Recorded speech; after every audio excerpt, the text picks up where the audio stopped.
Bro, Tessa Blanchard is absolutely cooked. I mean, just look at this.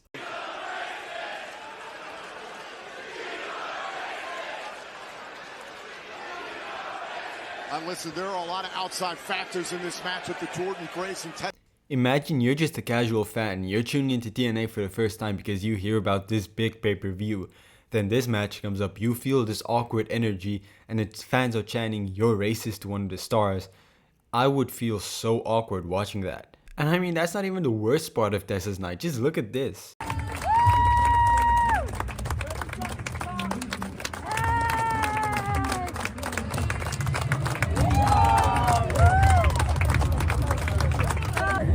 Now, despite all of this, I have enjoyed her return to TNA for what it was. Now, we'd be lying if we say TNA didn't need Tessa though, because she won, and it's pretty evident that Jordynne Grace is done here. She might appear, say goodbye to everyone on the next few TNA episodes, but she's done with the company. And all this attention that Tessa brings to TNA, it does benefit them in some way, and along with that, they really need someone of her caliber at the moment. Now, I completely believe Tessa will be fine. If she can just put her head down and work hard, and actually prove to at least a majority of us that she's redeemed herself, she's had her Red Dead Redemption story, then she should be fine.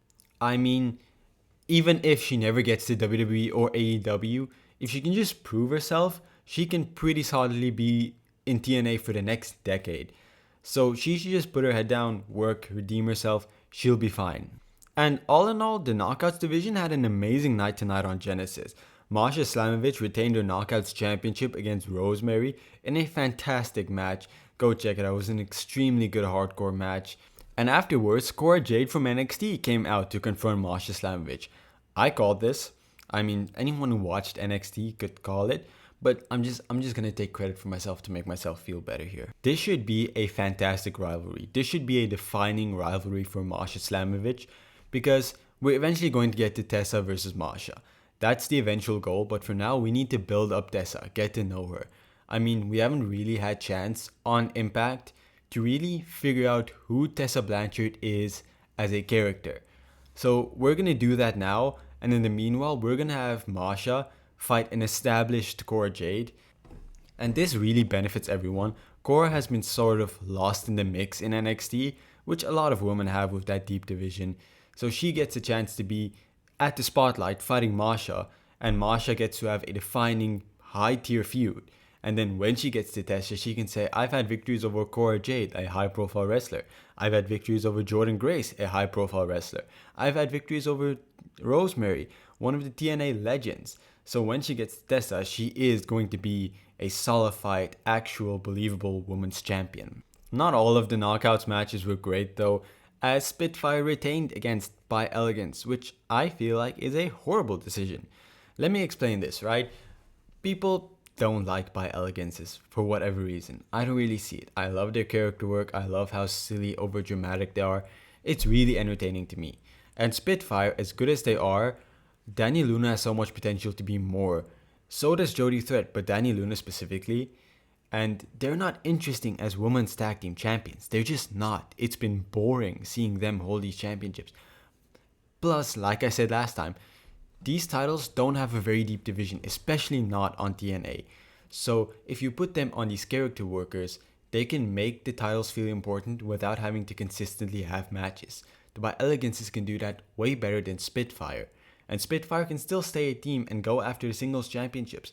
That will make an interesting story. We both want the singles championships, but we're friends. All in all, it's not a decision I agree with, and I don't know how far we can push this feud further if we want to eventually put the titles on the By Elegances. Because they've had like 5 matches already. I'm not sure I want to see another one because I don't know what new we can still do with this. But done with that, done with all the complaining, a championship that actually changed hands tonight.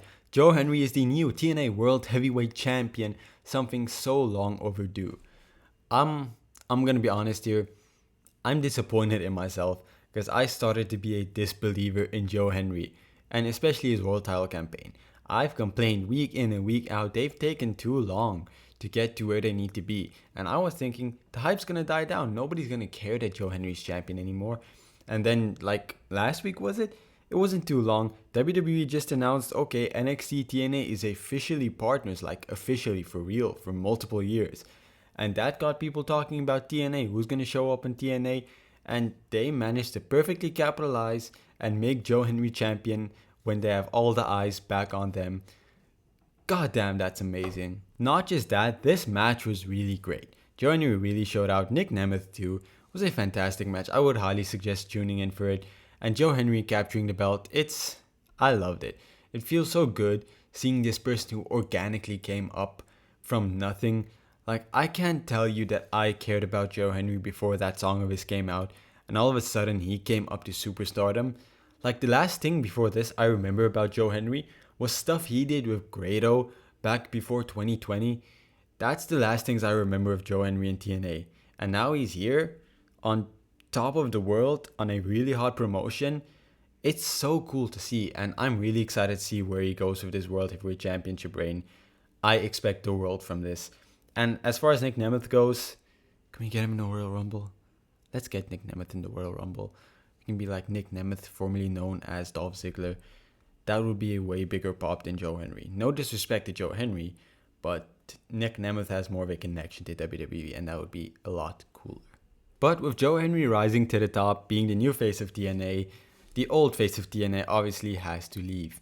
Josh Alexander lost his I Quit match to Santana, and after the match, he essentially gave over the face of TNA moniker to Santana in a really cool moment, and afterwards said he quit.